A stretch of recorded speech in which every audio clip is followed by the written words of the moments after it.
Hello everyone, कैसे हैं आप लोग। A very heartly welcome to this mind blowing platform education C. My name is Shivangi Singh और आज की क्लास में हम पढ़ने वाले हैं noun. What is a noun, noun क्या होते हैं and how many types of noun, और नाउन के कितने प्रकार होते हैं, ये सारी चीज़ें हम आज की क्लास में डिस्कस करेंगे। ठीक है, तो अगर आप वीडियो अंत तक देखेंगे तो अब आपको इस टॉपिक से रिलेटेड कोई भी डाउट नहीं रहेगा। हम बहुत ही बेसिक तरीके से आज नाउन को पढ़ने वाले हैं, डेफिनेशन और इसके टाइप्स के भी डेफिनेशन, और विथ एग्जाम्पल में मैं आपको बहुत ही बेस्ट तरीके से समझाऊंगी कि किस नाउन को कैसे पहचानेंगे कि ये किस टाइप का नाउन है। ठीक है, और इस सेशन में मैं आपको जो भी चीज़ें पढ़ाऊंगी विथ हिंदी, मतलब हिंदी में भी मैं उसको समझा दूंगी कि संज्ञा क्या होता है। ठीक है, तो अगर आप हिंदी के साथ कंपेयर करके पढ़ेंगे तो आपका ये टॉपिक बिल्कुल क्लियर हो जाएगा, फिर आपको इसमें कोई भी डाउट नहीं रहेगा। ठीक है, तो बिना देर किए चलिए वीडियो शुरू करते हैं। सबसे पहले हम पढ़ेंगे इसमें नाउन का डेफिनेशन। नाउन का डेफिनेशन देखिए यहाँ पे है, दिया हुआ है, अ noun is a part of speech. Noun क्या होता है? पार्ट ऑफ स्पीच होता है। दैट रिफर्स, जो क्या करता है? संबोधित करता है। किसे संबोधित करता है? पर्सन, किसी पर्सन को, प्लेस, किसी प्लेस को, थिंग, किसी थिंग को, या फिर आइडिया। ठीक है, तो नाउन पर्सन, प्लेस, थिंग और आइडिया को रेफर करता है। मतलब जितने भी पर्सन, प्लेस, थिंग और आइडिया के नेम होते हैं वो सब क्या होते हैं? नाउन होते हैं। हमें डेफिनेशन रटना नहीं, उसको समझना है। ठीक है, क्योंकि कुछ स्टूडेंट डेफिनेशन को रट लेते हैं, फिर उन्हें हमेशा डाउट रहता है कि ये वर्ड नाउन है या नहीं। ठीक है, अगर हम समझ के पढ़ेंगे तो हमें कोई डाउट नहीं रहेगा। आगे देखिए कुछ और भी डेफिनेशन दिए हुए हैं, जैसे a noun is a word used as a name of a person, place और थिंग, एन आइडिया और अ स्टेट ऑफ माइंड। मतलब नाउन किसी व्यक्ति, वस्तु, स्थान या फिर मस्तिष्क की जो अवस्था होती है उन सब के नाम को क्या कहते हैं? नाउन कहते हैं। ठीक है, तो इनके नाम को ही नाउन कहा जाता है, चाहे वो व्यक्ति का नाम हो, चाहे वस्तु का नाम हो, चाहे स्थान का नाम हो, या फिर किसी भाव का नाम हो। तो हिंदी और इंग्लिश दोनों सेम होता है। आगे देखिए काइंड्स ऑफ नाउन हम पढ़ेंगे। How many kinds of noun, noun की कितने काइंड्स होते हैं? 5 काइंड्स होते हैं। तो यहाँ पे दिया हुआ है there are 5 kinds of noun. Proper noun, common noun, collective noun, material noun, abstract noun. Hindi में से प्रॉपर को व्यक्तिवाचक, कॉमन को जातिवाचक, कलेक्टिव को समूहवाचक, मटेरियल को पदार्थवाचक और एब्स्ट्रैक्ट को भाववाचक कहते हैं। ठीक है, तो हिंदी और इंग्लिश दोनों से हमने समझ लिया कि नाउन के 5 काइंड्स होते हैं। ठीक है, लेकिन इन 5 काइंड्स को 2 पार्ट में डिवाइड किया गया है। एक ऐसा नाउन जिसे काउंट किया जा सके और ऐसा नाउन जिसे काउंट न किया जा सके। इन 5 में कुछ को काउंट किया जा सकता है, कुछ को काउंट नहीं किया जा सकता है। तो आगे हम देखते हैं उसको। देखिए यहाँ पे दिया हुआ है काउंटेबल नाउन्स और अनकाउंटेबल नाउन्स। काउंटेबल नाउन्स में वो चीज़ें आती हैं जिनको हम गिन सकते हैं, मतलब उनको हम गिन के उनकी संख्या बता सकते हैं, और अनकाउंटेबल नाउन में उनकी संख्या को हम नहीं बता सकते। तो काउंटेबल नाउन में आएगा प्रॉपर, कॉमन, कलेक्टिव। ठीक है, और अनकाउंटेबल में आएगा मटेरियल और एब्स्ट्रैक्ट। ठीक है, ये चीज़ें क्लियर हो गई। अब आगे हम आपको बताएंगे कि प्रॉपर, कॉमन, कलेक्टिव होता क्या है और मटेरियल, एब्स्ट्रैक्ट होता क्या है। वो काउंटेबल नाउन में जो चीज़ें आ रही हैं उनको हम कैसे गिनेंगे और अनकाउंटेबल नाउन को कैसे हम नहीं गिन सकते। ठीक है, चलिए तो आगे देखते हैं हम कि ये काउंटेबल और अनकाउंटेबल के जो हैं उनको हम डिटेल में पढ़ेंगे। ठीक है, तो यहाँ पे जो काउंटेबल नाउन है इसका पहला दिया हुआ है प्रॉपर नाउन। हिंदी में भी दिया हुआ है। प्रॉपर नाउन को हिंदी में व्यक्तिवाचक संज्ञा कहते हैं। इसका डेफिनेशन होता है the name of a particular person, thing और place is called proper noun. किसी विशेष व्यक्ति, वस्तु या स्थान के नाम को व्यक्तिवाचक संज्ञा कहते हैं। मतलब कोई विशेष व्यक्ति हो, वस्तु हो या स्थान हो, उसका जो नाम रहेगा उसे व्यक्तिवाचक संज्ञा कहेंगे। ठीक, चलिए इस डेफिनेशन को हम समझते हैं। जैसे किसी बॉय का नेम ले लिया हमने, राम, रोहन, राज। अगर हम उसको उसके नेम से बुलाएंगे तो वो समझ जाएगा, लेकिन हम अगर सिर्फ बॉय बोले तो क्या वो किसी पार्टिकुलर पर्सन को रेफर करेगा? नहीं। अगर हम सिटी बोलते हैं तो क्या हमें पता चलता है वो किस सिटी को हम रेफ़र कर रहे हैं? नहीं। जब हम किसी सिटी का नेम लेते हैं, मुंबई, कोलकाता, लखनऊ, ठीक है, तो उससे हमें पार्टिकुलर सिटी का नेम पता चल जाता है। ठीक है, तो मतलब ये पार्टिकुलर पर्सन का ही नेम हो, किसी प्लेस का ही नेम हो तो ही उसे प्रॉपर नाउन कहेंगे। एग्जाम्पल में देखें, कोलकाता दिया हुआ है, द ताजमहल दिया है, मोहन दिया है और इंडिया दिया है। इंडिया एक कंट्री है, ठीक है। अगर हम सिर्फ कंट्री बोलते हैं तो हमें नहीं पता चलेगा हम किस कंट्री की बात कर रहे हैं। इंडिया बोलेंगे तो हम समझ जाएंगे कि इंडिया की बात कर रहे हैं। अगर हम सिर्फ बॉय बोलते हैं तो नहीं समझ पाएंगे कि हम किस बॉय की बात करें। लेकिन अगर हमने उसका नेम ले लिया मोहन, ठीक है, और किसी बिल्डिंग, जैसे हम बताएं कि हम किसी हिस्टोरिकल बिल्डिंग देखने जा रहे हैं तो हमें ये नहीं पता चलेगा कि किस बिल्डिंग। लेकिन हमने ताजमहल नेम ले लिया तो वो ताजमहल एक क्या है, यूनिक बिल्डिंग है, तो हमें प्रॉपर उस बिल्डिंग का नेम पता चल जाएगा। आगे देखिए कुछ और एग्जांपल दिए हुए हैं प्रॉपर नाउन के।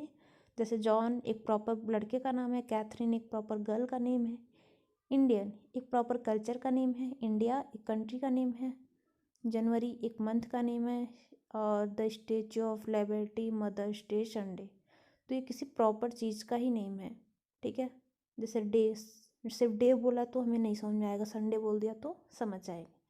सिर्फ मंथ बोला कि अगले मंथ आएंगे तो नहीं समझ पाएंगे, ठीक है। आगे देखिए अब कॉमन नाउन इन हिंदी, दूसरा है काउंटेबल का। इसका डिफिनेशन दिया हुआ है, the name by which every person और thing of any one class और caste is understood is called common noun. मतलब ऐसा नेम जो प्रत्येक व्यक्ति या वस्तु का बोध कराए, मतलब जो एक ही जाति के व्यक्ति या वस्तु हों उनका बोध कराए, तो उसे क्या कहते हैं, कॉमन नाउन कहते हैं। मतलब जैसे राम, राज, रोहन, सोहन, इन सब के लिए हम एक वर्ड क्या यूज़ कर सकते हैं, बॉय बोल सकते हैं, ठीक है। जैसे सीता, गीता, रमा, ठीक है, इन सब के लिए एक वर्ड क्या यूज कर सकते हैं, गर्ल।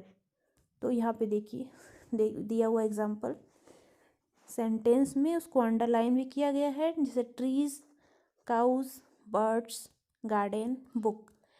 ट्री, देखिए सिर्फ ट्री वर्ड दिया गया है, ना कि किसी पार्टिकुलर ट्री का नेम दिया हुआ है, ठीक है। तो इसलिए यहाँ पे ये क्या है, कॉमन नाउन हो गया। काऊ, काऊ सभी काऊ को बोल सकते हैं हम, वो उनकी जाति बता रहा है। बर्ड्स, किसी बर्ड्स का नेम तो है नहीं, तो ये भी क्या हो गया, कॉमन नाउन हो गया। गार्डन, गार्डन बहुत सारे गार्डन हैं जिनका नेम रखा हुआ है, ठीक है, लेकिन यहाँ पर नेम नहीं बताया गया, इसलिए क्या था, कॉमन नाउन था। अगला है कलेक्टिव नाउन। कलेक्टिव नाउन का डेफिनेशन देखिए दिया हुआ है, the noun which denotes the group is called collective noun. Collective noun का हिंदी ही है समूहवाचक, मतलब ऐसा वर्ड जिससे किसी समूह का पता चले, ठीक है। मतलब ये किसी पर्सन का समूह हो, किसी थिंग्स का समूह हो, ठीक है, तो उसे क्या कहते हैं हम, कलेक्टिव नाउन कहते हैं। और ये दिखने में सिंगुलर होता है, लेकिन ये किसी पर्सन या फिर थिंग्स या फिर एनिमल का कलेक्शन होता है, तो उसे क्या कहते हैं हम, कलेक्टिव नाउन कहते हैं। ओके, एग्जाम्पल में हम इसको अच्छे से समझ लेंगे। ये था इसका डिफिनेशन। एग्जाम्पल देखिए दिया हुआ है, फर्स्ट एग्जाम्पल में टीम। टीम किसी एक पर्सन का टीम होता नहीं, टीम में प्लेयर्स का टीम होता है, ठीक है। उसमें कई बॉयज़ रहेंगे या फिर गर्ल्स रहेंगे, तो लोगों के समूह जो होते हैं उसमें कई लोग रहेंगे तभी वो टीम कहा जाएगा। आर्मी, आर्मी में कहीं आर्मी मैन रहेंगे तब उसमें आर्मी कहेंगे, ठीक है। नेक्स्ट है गैंग। गैंग भी व्यक्तियों का समूह होता है। क्लास, स्टूडेंट का समूह होता है। एक बच्चे को हम पढ़ाते समय ये नहीं बोल सकते कि हम क्लास ले रहे हैं, ठीक है, कई बच्चों का समूह रहेगा तो ही हम उसे क्लास बोल सकते हैं।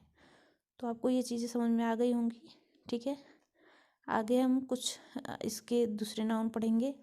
मटेरियल नाउन जो अनकाउंटेबल होता है, इसका डेफिनेशन देखिए।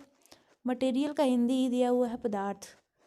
पदार्थ जानते हैं, ठोस, द्रव, गैस, ठीक है। तो ये क्या होता है, मटेरियल नाउन होता है। इसका डेफिनेशन देखिए, the noun which denotes a substance from which another thing can be made is called a material noun। हमने इसका डेफिनेशन पढ़ लिया, लेकिन अभी तक इसको समझा नहीं, ठीक है। जिसमें दिया हुआ है, ऐसा नाउन जो किसी ऐसे जिससे किसी ऐसे पदार्थ का बोध हो जिससे दूसरी वस्तु बनाया जा सके, ठीक है। जैसे प्लास्टिक क्या होता है, प्लास्टिक जानते हैं ना आप लोग, प्लास्टिक से हम कई चीज़ें बना सकते हैं, टेबल, चेयर, टॉयज। तो प्लास्टिक क्या हो गया, हमारा मटेरियल नाउन हो गया। एग्जाम्पल भी देख लेते हैं हम लोग। यहाँ पे दिया हुआ आयरन, वुड, गोल्ड, वाटर। देखिए आयरन किसी वस्तु का नेम नहीं है। आयरन एक ऐसा पदार्थ है जिससे हम कई चीज़ें बना सकते हैं, ठीक है। और उनसे जो चीज़ें बनेंगी वो कॉमन नाउन में आ सकता है, ठीक। नेक्स्ट दिया है वुड। वुड, हम वुड का भी बहुत सारे फर्नीचर बना सकते हैं, ठीक है। उनका जो जैसे चेयर बना सकते हैं, टेबल, लेकिन वुड जो है वहाँ पे मटेरियल रहेगा और ये सब क्या हो जाएगा, कॉमन हो जाएगा। गोल्ड, गोल्ड का हम बहुत कुछ बना सकते हैं, रिंग, नेकलेस, बैंगल्स, ठीक है। तो गोल्ड वहाँ पे क्या रहेगा, मटेरियल रहेगा, उसमें जो चीज़ें बनेंगी वो क्या हो जाएगा, कॉमन नाउन। वाटर तो है ही मटेरियल, वाटर का तो बहुत कुछ बनाते हैं। आगे देखिए, नेक्स्ट है अब्स्ट्रैक्ट नाउन। इन अब्स्ट्रैक्ट नाउन हिंदी में भी दिया हुआ है, इसका भाववाचक संज्ञा। अब्स्ट्रैक्ट नाउन में भाव आता है। अब देखिए भाव को हम छू नहीं सकते, ठीक है, ना तो हम इसको देख सकते हैं, सिर्फ फील कर सकते हैं। फीलिंग की बात है यहाँ पे। देखिए इसका डेफिनेशन दिया है, the noun by which there is a sense of any quality, action, method, condition और feeling, its is called abstract noun. दूसरा एग्जाम्पल भी दिया हुआ है, the noun which denotes quality, condition और action is called abstract noun. मतलब ऐसा noun जिससे किसी के गुण, उसके कार्य, विधि, अवस्था या भावना का बोध हो, उसे क्या कहते हैं, भाववाचक संज्ञा कहते हैं। ये सिर्फ फीलिंग्स की बात है, ठीक है, जिसको हम फील कर सकते हैं। देखिए जैसे चाइल्डहुड, चाइल्डहुड कोई चीज़ नहीं है, उसको हम छू नहीं सकते, सिर्फ फील कर सकते हैं, क्योंकि चाइल्डहुड कभी कभी बड़े लोगों में भी आ सकता है। उनके बिहेव को हम फील करते हैं तो बोलते हैं अभी इनके अंदर क्या है, चाइल्ड मतलब बचपना। कुछ लोग बचपने में ही रह जाते हैं तो हमें फील होने लगता है वो चीज़ें, ठीक है। नेक्स्ट है ऑनेस्टी। ऑनेस्टी भी हम फील कर सकते हैं। जैसे कोई आपके साथ ऑनेस्टली पेश आ रहा है तो हम फील करते हैं उसको, ठीक है। लव, लव तो जानते हैं आप लोग, लव को फील किया जाता है। इसका देखिए नेक्स्ट दिया है काउंटेबल नाउन। अब काउंटेबल नाउन में हम समझेंगे कि क्या क्या आता है। देखिए यहाँ पे दिया हुआ है proper noun, common noun, collective noun. Proper noun में जो चीज़ें आ सकती हैं उनको हम काउंट कर सकते हैं, कॉमन नाउन में जो चीज़ें आ सकती हैं उनको हम भी काउंट कर लेंगे, कलेक्टिव नाउन को भी हम काउंट कर सकते हैं। प्रॉपर नाउन में अगर किसी प्रॉपर पर्सन का नेम है, राम, राज, मोहन, सोहन, रीता, गीता, तो उन सबको हम गिन सकते हैं, ठीक है। और दूसरा है अनकाउंटेबल नाउन। अनकाउंटेबल नाउन में आता है मटेरियल और अब्स्ट्रैक्ट। अब देखिए क्या कोई मटेरियल उसको हम गिन सकते हैं, जैसे गोल्ड ले लिया, वाटर ले लिया, तो क्या उसको हम गिन सकते हैं, नहीं। उसको हम तभी गिनेंगे जब वो कॉमन नाउन में चेंज हो जाएगा। मतलब अगर मटेरियल मतलब गोल्ड है, गोल्ड को हम नहीं गिन सकते कि इसमें कितने गोल्ड है, ठीक है। अगर उससे रिंग बन गया तो हम उसको गिन सकते हैं। अब्स्ट्रैक्ट नाउन को भी हम नहीं गिन सकते हैं, ठीक है। तो आज हमने जो भी पढ़ा है इसमें, अगर आपको ये टॉपिक समझ में आया है तो प्लीज़ चैनल को लाइक करिए, सब्सक्राइब करिए और ज़्यादा से ज़्यादा शेयर करिए। Thank you so much.